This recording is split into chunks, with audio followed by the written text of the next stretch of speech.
says nobody calls us when things are good, right? Nobody calls the police when things are going well. Right. So they only call when things are really, really, really bad. So it's a very common misconception that you have to do police foundations or criminal justice. The majority of recruits that are successful usually actually don't come from those backgrounds. They come from a diverse background of different studies or different professions. I'm missing something. ये influence करता है मेरा जो परार है वो 30 है मोड़ का तो 10 में यार I guess. Yeah. How much money are you talking like because Interview your future self with Tabish Shad. Welcome back to our podcast IYF, where you can interview your future self. Our today's episode is a much awaited and much requested one because today we're going to interview a police officer.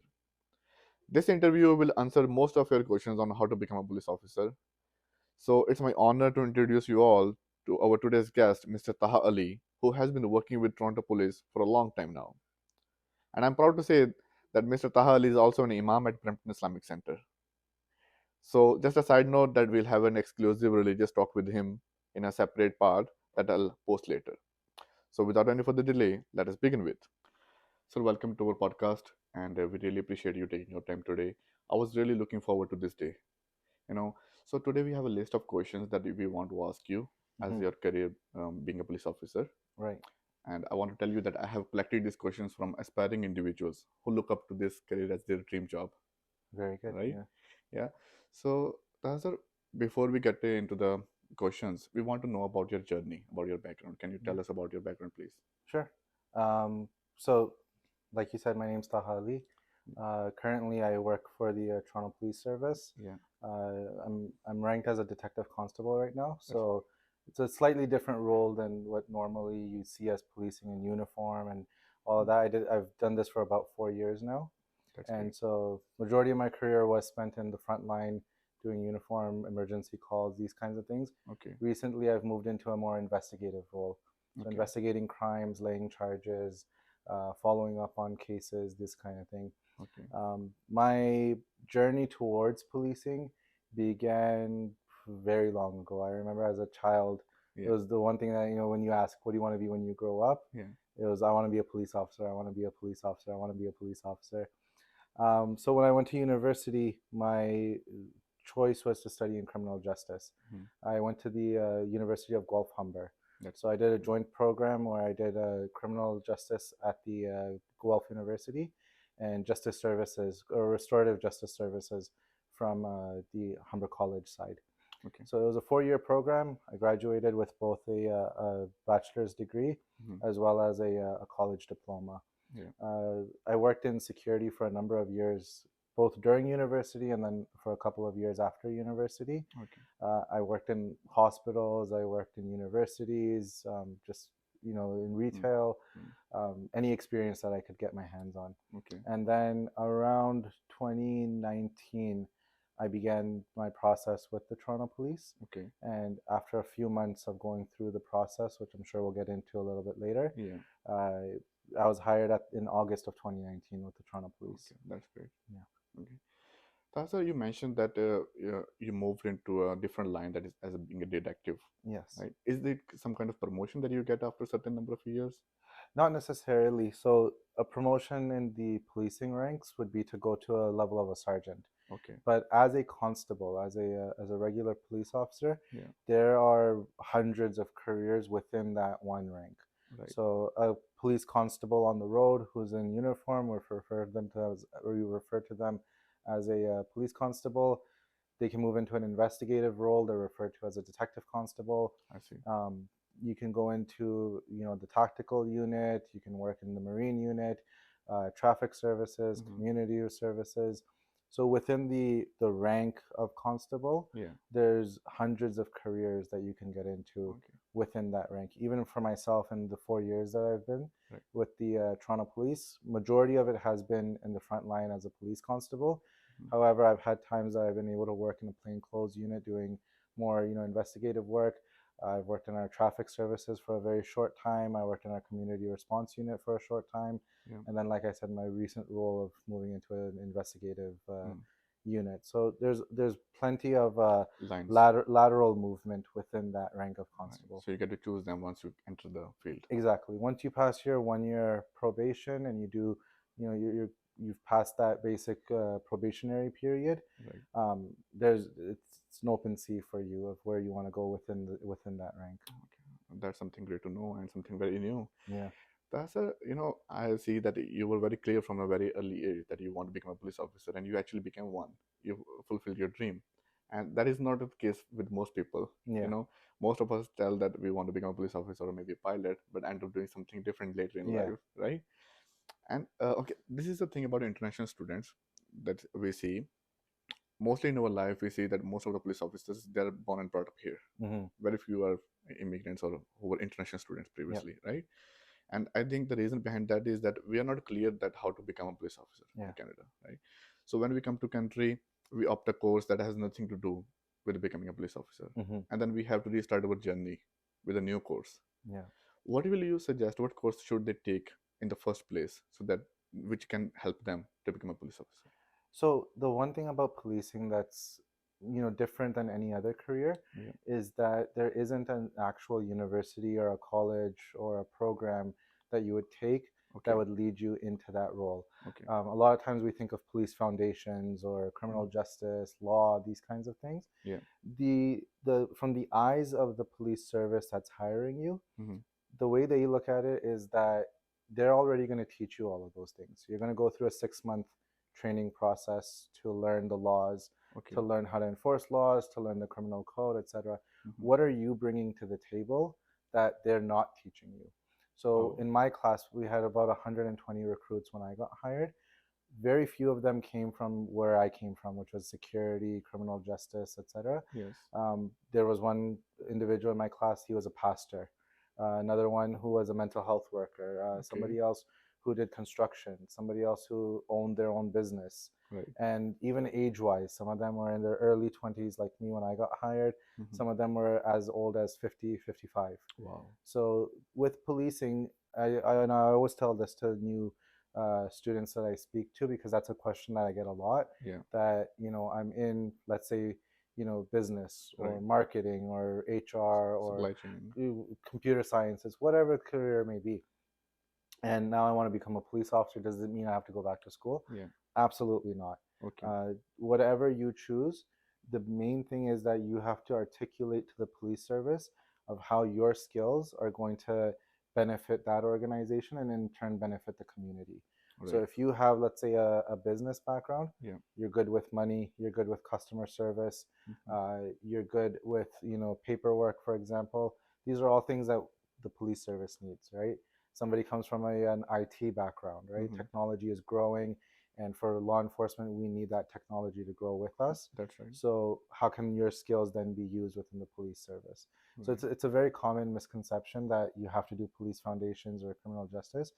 The majority of recruits that are successful usually actually don't come from those backgrounds. They come from a diverse background of different studies or different professions. Okay. And they're able to take those skills that they learned in that profession or in that line of work or in that study, and then apply it to serving the community, which is the ultimate goal of any police service. Yeah, that's right. So those foundation courses that we get to know about a lot, they're not must have. They're not must-haves at all, no. Okay. I'm sure we'll get into it, but the basic requirement is that you have a high school diploma or an equivalent thereof. Okay. Any post-secondary that you do afterwards is really, it's geared towards you. And like I said, if you can articulate how that study then translates to helping within a police service, then you're golden. Okay. That's a big relief, I think. I think so. Most of the international students. And I've spoken to a lot of people one-on-one Yeah. when they, in the community, friends and family and stuff who are trying to get into the career. Right. It's probably the number one misconception that I hear is, I studied business or I studied marketing or HR or supply chain or whatever. I have to go back to school for 4 years and it's like, no. You've actually done something better than what the majority do, is which try to go through police foundations. Yeah. You've now added a diverse background to yourself that you can say that, maybe 100 people applied, they all have police foundations in the security job. Well, I have a business degree. I've worked in, retail. I've worked here. I've worked there.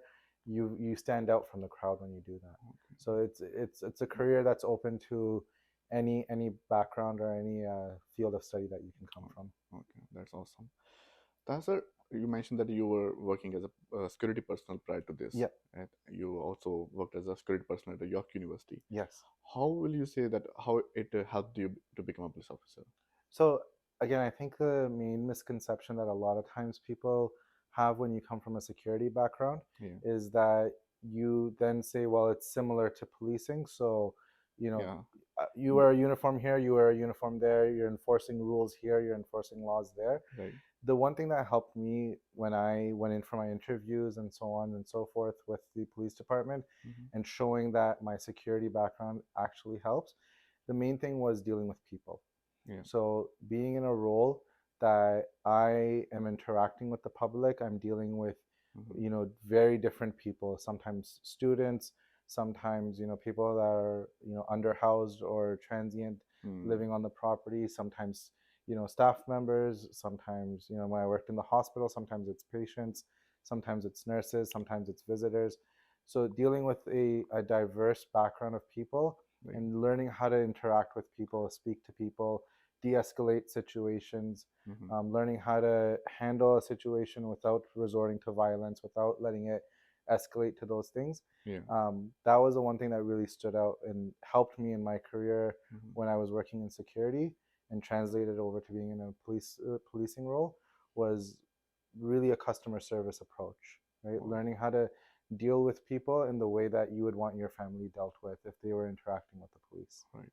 And will you say that having some voluntary work experience helps?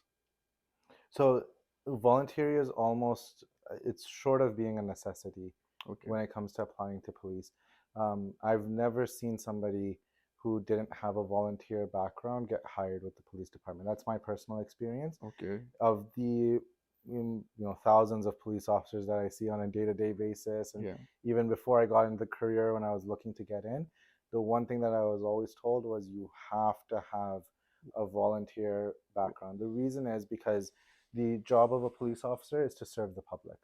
Right? The job of the police officer is to assist the public in whatever their needs may be. If it's a criminal matter, then they're assisting in that. But if it's a social matter, if it's finding them resources, etc., you need to be somebody who wants to serve the public. And so the only way you can kind of show that is through volunteer work. That's right. And so with me, I volunteered in many different places. I volunteered anywhere I could get into. So I volunteered, again, I work at a hospital, so I volunteered in the hospital. I was just, greeting meet and greet services. I volunteered in the university campuses. I volunteered at, local centers, wherever I could get into. And some services require a certain number of hours of volunteer work. So they want to see that you've exceeded a certain number of hours. Other services are okay with just you being consistent with volunteering, but the main thing is that they want to see a history of it. So if you put in your application, let's say in October of 2023, they don't want to see that your volunteer work started in September of 2023. So you have a bit of a history of volunteering, and it doesn't have to be a lot, right? When I was going through university, I was working 2 jobs, full-time school, other extracurriculars. So I would volunteer maybe once a week, but it was consistently once a week for a number of years. And so even a little bit of volunteering, but doing it consistently and showing that I'm doing other things in my life, but I'm still making time. Something that really matters to me, right? Yeah, exactly. And I think it's something, again, unfortunately, with lack of resources or lack of information, especially when it comes to our international students or in the international community, we tend to lack in, because we think of policing as, you have a degree, you're physically fit, you're mentally fit, you can become a police officer, right? Whereas, especially with the police services here in Canada, the mentality and the focus is that you're here to serve the community. You're a public servant. So volunteer is then hand in hand with that.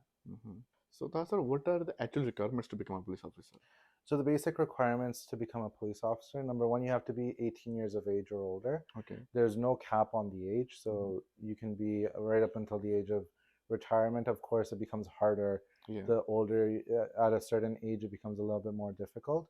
But there's no cap on the age. So 18 years of age or older, you have to be a Canadian citizen or a permanent resident. Okay. You have to have completed a high school diploma or equivalent. So if you completed a high school equivalency back home, Yeah. it's acceptable here. Okay. You have to have a clean driving record, so a full G license with no more than 6 cumulative points or demerit points on your license. Okay. And obviously, the less you have, the better. You have to Yeah. have a few tickets here and there can mean a lot when it comes to your application. Okay. So I always tell people, if you're applying to become a police officer, Stick drive very, very carefully. No speeding. Yeah. Don't worry about the yellow light trying to get through it. Yeah. Drive very carefully, especially when you're going through the process. Drive very carefully. Obviously, you can't have a criminal record. So no criminal interactions with the police where you've been arrested or charged or convicted. Okay. Beyond that, you have to have 20/40 vision with both eyes open. So you don't have to have perfect vision. Even for myself, I wear glasses from time to time. Okay. But it has to be at a point where if both eyes are open, that you can generally see well around you. You have to pass a hearing exam. Obviously, be physically fit, good moral characters. Right. And lastly, for a lot of services, except for maybe a few in Ontario, you have to pass the ATS testing. So the ATS testing is it's an outside agency, and you go to them, you do a written test, you do some physical evaluations, as well as some behavior evaluation. Okay. And then they issue you a certificate. That certificate is then what you use to apply to whatever police agency you want to go to. Okay. So you get to choose the police agencies that which region you want to work with. Oh yeah, definitely. And the norm or the more common thing that people do, especially which I did as well, you apply to multiple agencies. Okay. So you apply, let's say, Peel Regional Police, Toronto, Halton. York, Halton, OPP, Durham, wherever you want to apply to. Yes. And again, kind of going on that point, sometimes people think it looks bad that you're applying to multiple agencies, but every service understands that your goal is to become a police officer. Right. So there's majority of the time there's nothing negative in that. Right? You let them know during your interview that I'm also entertaining interviews or going through the process rather with different agencies, and, it's totally acceptable. Okay. That's let's say someone has that high school diploma or equivalent, as you mentioned. Yes. And they decide to become a police officer. Yeah. How much time it will take them? What is the fastest? Like how much time they can expect? Oh, years. Years? Yeah. So once you have a high school diploma, with every graduating class, every service usually puts out their statistics. I haven't seen the statistics go below 95% of successful recruits that have been hired with the police department having no post-secondary education. Okay. So 95% of people that do get hired have a post-secondary education. Right. Now, like we discussed earlier, that post-secondary education can be in whatever you're interested in. Right. And I always tell people, think if you weren't to become a police officer, what is the next thing that you'd want to do? Right? Wow. Where are you interested in? Yes. Right? So you want to become a police officer, but you have an interest in IT and computer science. Don't do police foundations, do IT and computer science. You have a backup field as well. As a backup field, right? Yes. It's extremely competitive to get into policing. Right. And so you can have that diverse background, you can have those different forms of studies, but do some kind of a post-secondary study, whether it's college, university, whatever it might be, some sort of post-secondary education. Okay. The process, once you've put in an application with the police department, usually on average is about 4 to 6 months. Okay. And during that time, this is talking about after you've done your testing. Okay. So you've done your ATS testing, you have your certificate, you go and you fill out the application process. Yeah. Anywhere between 4 to 6 months. Okay. Most applicants aren't successful in their first application. Okay. I wasn't successful in my first many applications. Okay. So that's where the years add up. Yes. So you go through it once, let's say they fail you at the interview stage. When you reapply, then you start up again from the bottom and you go through it again. Okay. And sometimes there's a bit of a waiting period. So they might say, you can't apply for the next 6 months. sometimes you can apply for 1 year, Okay. right? So, and the reason for that is not necessarily something negative about you, but they might have seen something in the interview. Let's say, for example, your education was lacking, your volunteer time was lacking. So they want you to make it up. Exactly. Right. And I always tell people, whenever you apply for a police services, apply with the best version of yourself, Yes. right? Make sure that, look at those fields that they're going to analyze you in, and see where are your weaknesses before they point those weaknesses out to you. Yes. So if your weakness is, let's say, for example, physical health, right? Your running is a little bit weak, your cardio is weak, your strength is weak. You know that already about yourself. Yeah. So work on yourself. Don't wait for them to tell you. Exactly. Work on yourself. Yes. And then when you apply with the best version of yourself. Yeah. If you're unsuccessful, then go back and say, okay, where was I lacking, and how can I make that up, right? So it could take sometimes 4 to 6 months. Is once if you go through from step A to Z and you're successful, 4 to 6 months is the average time. Okay. It could be a couple of years. It could be a few years of waiting. Okay. For myself, it was, I would say my first application was actually while I was still in university. I applied to what's called their cadet program. Okay. So an internship type program. I wasn't successful in my application. Okay. And then I waited a little bit of time. I applied for the auxiliary program. I wasn't successful in my application. Okay. Then I graduated in 2017. I applied again to the cadets program. I wasn't successful in my application. Okay. 2018 came. I applied again. I wasn't successful. So you were really serious about becoming a police officer. Oh yeah. And then finally in 2019, I think it might have been early in 2019, I applied for the Toronto Police as a police constable, and then I made my way through. So the gap was covered. Yeah. Right. That's why you mentioned that there were some stages, like interview stage and other stages. How many stages are there actually? So your first stage is what's called the pre-background questionnaire. Okay. In that stage, it's an introduction. You go in, you fill out a basic form about yourself. Okay. Right? How many times have you had interactions with the police? What's your education level? They'll ask some personal questions. You know, if you have any drugs or alcohol or any other substance abuse type of things in your life, and just a basic, more like an introduction to yourself. Yes. You sit down with a recruiter at that time. It's a very short interview, maybe anywhere between 10 to 15 minutes. Okay. And they kind of flip through it. And that's really just a screening process. Have you met at least the basics to get into the process? Yes. And so at that time, they'll sit down with you, they'll go through that form, and then they'll call you back in for an interview. There's usually might be a week, 2 week waiting period, even up to 2 or 3 weeks between each process, each stage. Okay. Yeah. So it's quite drawn out. Your next stage after that would be your first interview. Okay. So it's referred to as the ECI and LFI, which is the equivalency competency interview, and then your local focus interview. Okay. So those interviews are more situation based, right? The interview questions would be somewhere along the lines or the format of, here's a situation, name a time that you dealt with X, Y, Z, right? Name a time you dealt with, a hostile work environment. Name a time that you de-escalated a situation. Right. So once you've passed your pre-background questionnaire, I always tell people, look into the core competencies and the core values of whatever agency you're applying for. The questions will come from there. Right. So study about them already. Study about them and find examples in your life and in your experience that speaks to those values that they're looking for, right?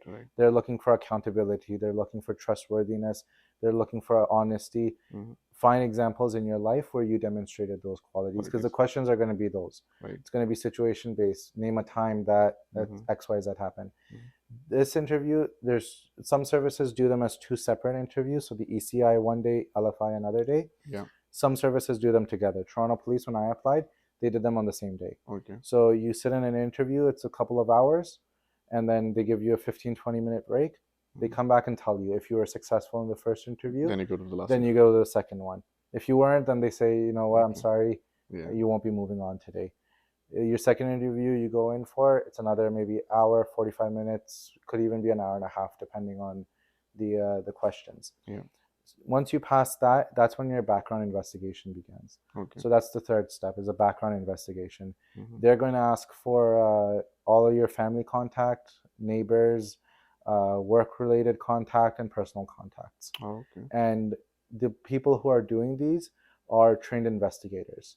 So just because you've given them 5 names, they're going to contact those 5 names. They're going to run it like an investigation, Right. right? So they're going to contact those 5 names. If they get more leads Right. into your life outside of those, Mhm. they're going to start calling those people. Right. And I remember during mine, it was actually interesting. I walked out of my interview and my phone started ringing with a few friends who I haven't spoken to in years. Wow. And they're like, hey, are you trying to become a police officer? And I was like, How do you know? how do you know this? And they're like, I just got off the phone with a detective. I didn't know if it was an actual call because I haven't talked to you in years. Damn. So they're very quick in starting this and very thorough Yeah. in a background investigation, right? Okay. All of your previous employers are contacted, anyone that maybe you were friends with, your family members. For me, it was even my neighbors. Wow. So people that I live with, they would come and they came and interviewed them and said, hey, you know, so-and-so who lives in this house, what can you tell me about their son? Yeah. Right? Oh, he's a good guy, he's this, he's that, or oh, I see him coming home late at all kinds of hours, right? They're looking for whatever they can find about your personal life, right? So that background investigation goes on. If you're successful in that and they don't find anything that's concerning, you're called in for a psychological exam. Okay. Again, that's another part. That's 2 parts. So you'll do a written psych exam. There's no way you can study for it, right? There's no studying for the exam. I always tell people, don't try to trick the exam, right? Their main job there is they're rooting out any kind of mental health concerns that might exist with you. So if you're mentally healthy, then you're mentally healthy. You'll be fine. You cannot right? fix it. You're in one fine, day, right? Sometimes people get weeded out at this stage when it comes to maturity levels. A lot of times people, like for myself, you apply when you're 19, 20, 21 years old. Maybe it's not that there's anything wrong with you, but you haven't had a lot of life experience yet, right? So maybe that test then shows that you're lacking a little bit in that maturity or in that development. So it's not a negative thing. It's just that you have to come back in a little bit, right? But regardless, there's a written test, and then you sit down with a psychiatrist or psychologist, and they'll go through just an analysis of who you are, right? Tell me about your childhood. Tell me about, you know, when you were growing up. What were some challenges you had in life, or some achievements you've had in life? The best thing to do with it is just be honest, truthful, frank, honest, open. Like I said, for this stage, there's no studying for it. There's no preparation that you can do for it. So if you can't fix any, if there's nothing you can do about it, there's no reason to worry about it. Right? Get through that process. Once you complete that process, they'll continue with their background investigation furthermore. Some services will then ask for you to do a final fitness test. Right? The reason is because you did a fitness test maybe 6 months ago when you passed your ATS testing. They want to make sure that that fitness, before they send you to the police academy, is still maintained. Is still maintained. So I always tell people, just because you passed the first test, don't let go of the gym and start eating everything you want. Still keep up your physical health. You'll need it throughout your career. Right? You'll need it for your whole 35 years of your career. So keep it at least for 6 months. Be on top of it. But a lot of services will ask you to do a final fitness test. Once you pass that, that's when you get your conditional offer. So I think we've covered like 4 or 5 stages at this point, but it's mainly broken into interviews, background investigation, and then a psych exam. And then they'll ask you to do a medical exam as well. Usually it's more of a formality, because if you've the idea is if you've passed everything till this point, it's just making sure that you don't have any underlying health conditions, right? They'll do a last test on your eyes and your hearing, because again, you did one 6 months ago, you passed it. Generally you're going to pass it again, but they'll do one just to make sure. But yeah, during those, once you get that offer and you're going for those medical tests, you're pretty much in. So it's quite a process. It's a very long process, and that's why I tell people, when you're going through the process, I actually have a friend of mine who's going through it right now. I always tell them, celebrate every single step. right? It's a long process, Right. right? If you look at the mountain, at the peak of the mountain, you're going to feel overwhelmed. Yes. But you just look at the step in front of you, right? Right. Right now I have to do interviews, right? Mhm. So how do I make my Best version for that. version of myself for my interviews? Mhm. You pass that, okay, good. You can relax a little Next bit. on there. Next one, background. Okay, Mhm. make sure I have all my contact lists in order. Yeah. Make sure I can give them all the information they need. Get past that. Okay, now psych exam. Get past that, right? Right. So you have to break it up into chunks for Different. yourself. Otherwise, it's very overwhelming. Right. Right. That's about the salaries. So Mhm. let's say one gets hired. What is the starting salary that they can look at? So as a kid, you get paid when you're going through training as well. Okay. If you're 6 months that you're going through the training process, Mhm. you get paid for that. Okay. Your payment at that time is around, and it changes year to year based off of whatever the negotiations are between our association and the service. Mhm. You are working for a government organization, right? Right. So your salary and everything is coming from the city's budget or the region's budget that you're Applying working to. for.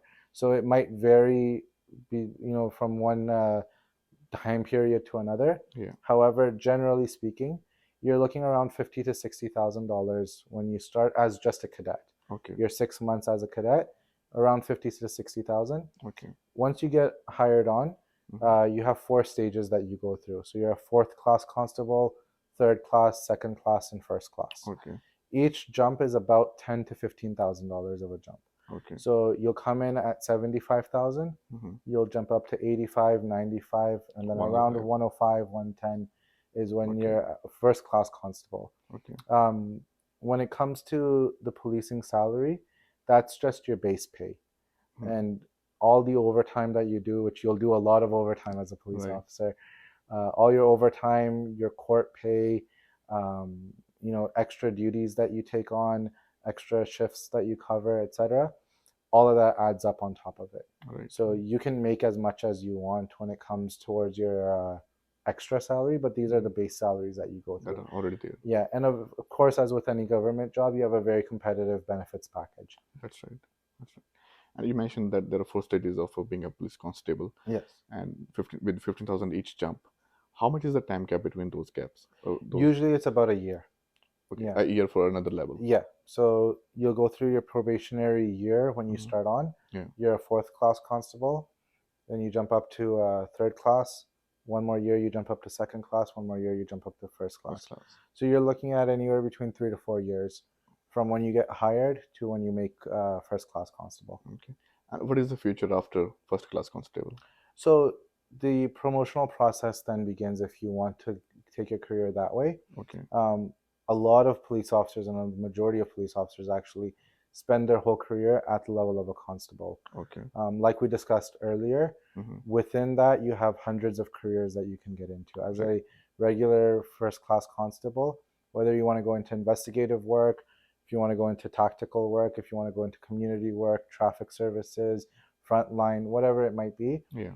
even forensics departments, the list is endless. Okay. So a lot of people spend their career, their whole 35-year career at that level. Okay. However, if you want to move forward, the next rank up would be a sergeant, Okay. right? And there's a separate process internally within each police department, and it varies from one police department to the other. Okay. But it's like any other promotion at any other job. Right. You'd do a lot of written tests, some interviews, Mhm. and then it's a personality test, right? Do you Yeah. fit that role? Have you demonstrated leadership? A sergeant is a leader. Right. So a sergeant is then in charge of their platoon or their team. Mhm. A staff sergeant is in charge of all of the sergeants. The inspector is in charge of the station, and then it grows from there. Okay. Okay. Makes sense.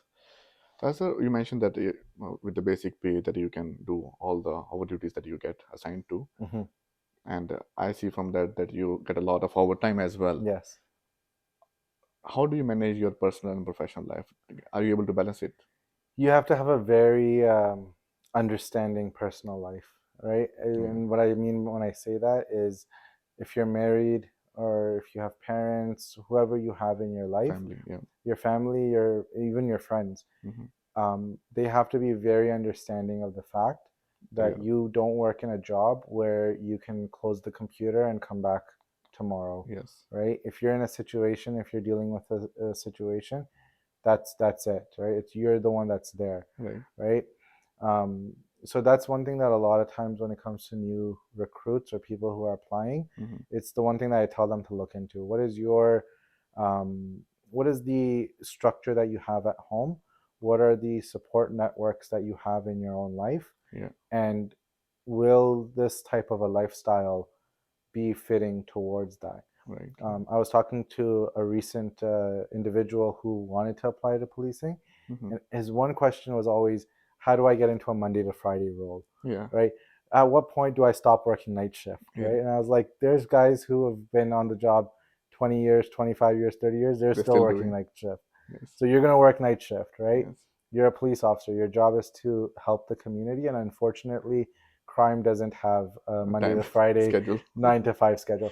It doesn't mean those roles don't exist. Yes. There are roles within the police department that allow you to work a Monday to Friday 9 to 5 job, but they're not the first role that you're going to get. Right? You're going to start off in a cruiser on the streets, working 12-hour shifts, 11-hour shifts.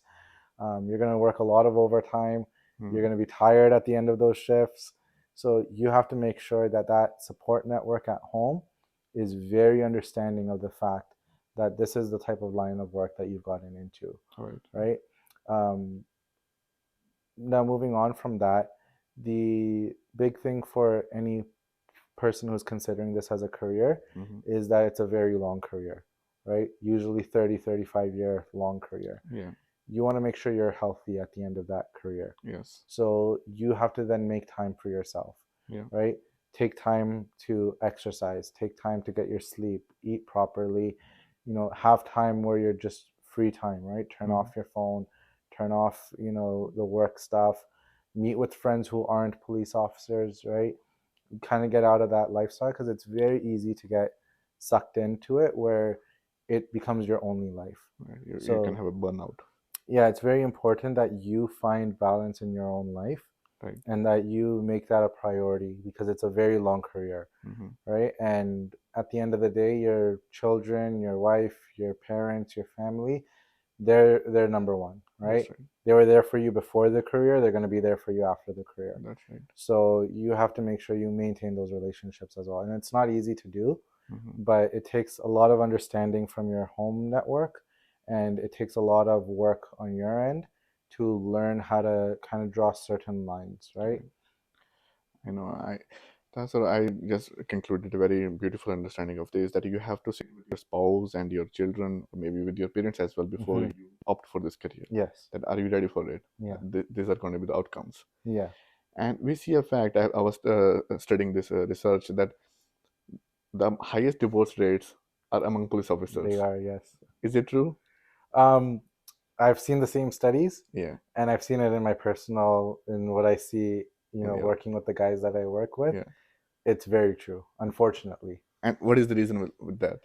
So there's a number of reasons that come in. Yeah. From my own experience, I haven't had experience, thankfully, yet with the divorce side of things yet. Yeah. But what I see, and I think my perspective is kind of on the outside looking in, right? So I see the officers that are going through that type of a breakup, or their family life is kind of falling apart. The long hours do contribute to it, right? Yeah. If you don't have a spouse that understands fully what it means to be a police officer and what it means to be working, those long days and being tired at the end of those long days, that's a contributing factor to it. The other side, and I'm going to say this as a police officer myself, sometimes we author our own misery. And what I mean by that is that what I spoke about earlier, if you don't take care of your own mental health and your own physical health, then you're no longer the same person that your spouse married, 5, 10, 15 years ago. That's right. So the job does have a burnout factor to it, and you do change a lot, right? The average person in their life, I think the statistic was, and I quote, if you can correct me if I'm wrong, statistic was that the average person sees maybe 4 to 5 traumatic incidences in their entire life. And for a police officer, that's just one shift, right? Wow. So I never thought about it in that way. So you see in one shift the amount that some people might not see in a lifetime. And so it changes who you are as a person, right? You have to take time to find yourself within that, chaos as well, right? And it's very important that you learn how to seek help when you need it, right? The services offer a lot of mental health resources for police officers. And in certain roles, if you're working in certain units, you're actually mandated to get that assistance, right? We have briefings after after very critical incidences. They do offer briefings and peer support.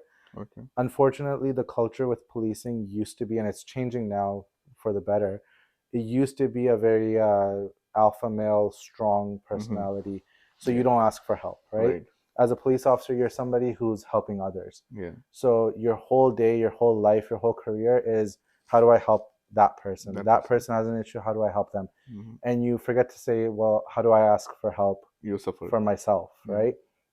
When those things aren't in place, so somebody's working very long hours, they're burnt out mentally and physically from that time. And then on top of that, they're not getting any kind of recovery, right? It's just like your muscles. Your brain is a muscle just like any other muscle, right? That's true. You go to the gym, if you work out, let's say biceps one day, you work out biceps the next day, you work out biceps the third day, It's the gonna fourth tear day. up. Yeah, you need recovery for the muscle to grow, Yeah. right?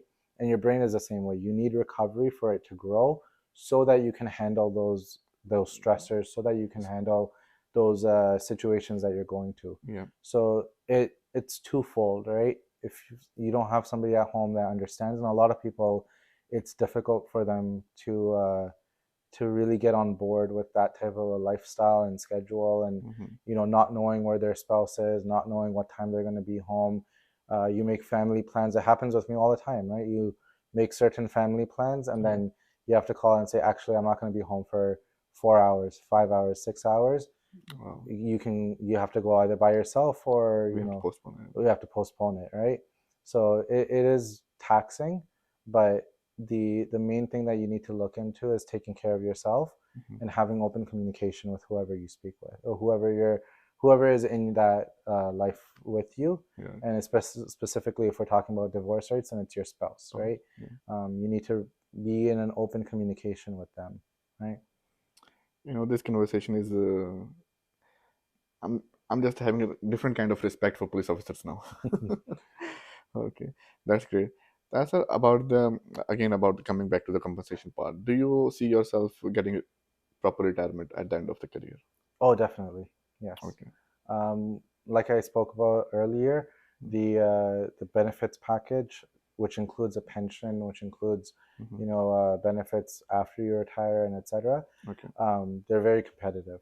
So a lot of police officers are looking forward to when they hit that time when they can retire. Usually, a full retirement for a police officer is between 30 to 35 years. So once you've done 30 to 35 years, then you can retire with a full pension. And different services have different ways of calculating it, but it's based off of how much you made at the highest point in your career. Right? So what was your highest earning in, let's say 5 years or 10 years of your career, and then they'll give you a payment out of that, right? So yeah, retirement is something that, thankfully policing is a career where you don't have to really worry about what you're going to do after you retire. And the other added bonus, you can say, is that especially for when you get into this career, if you get in at a younger age, for me, I got hired when I was 25. So 30 to 35 years. You can retire at 60. Yeah, you're 60, 55, 60 years old. You can retire. And if you're still physically fit and you're active, 35 years in policing, you've gained so many experiences and expertise and training that a lot of people, and a majority of police officers, have a second career even after they've retired.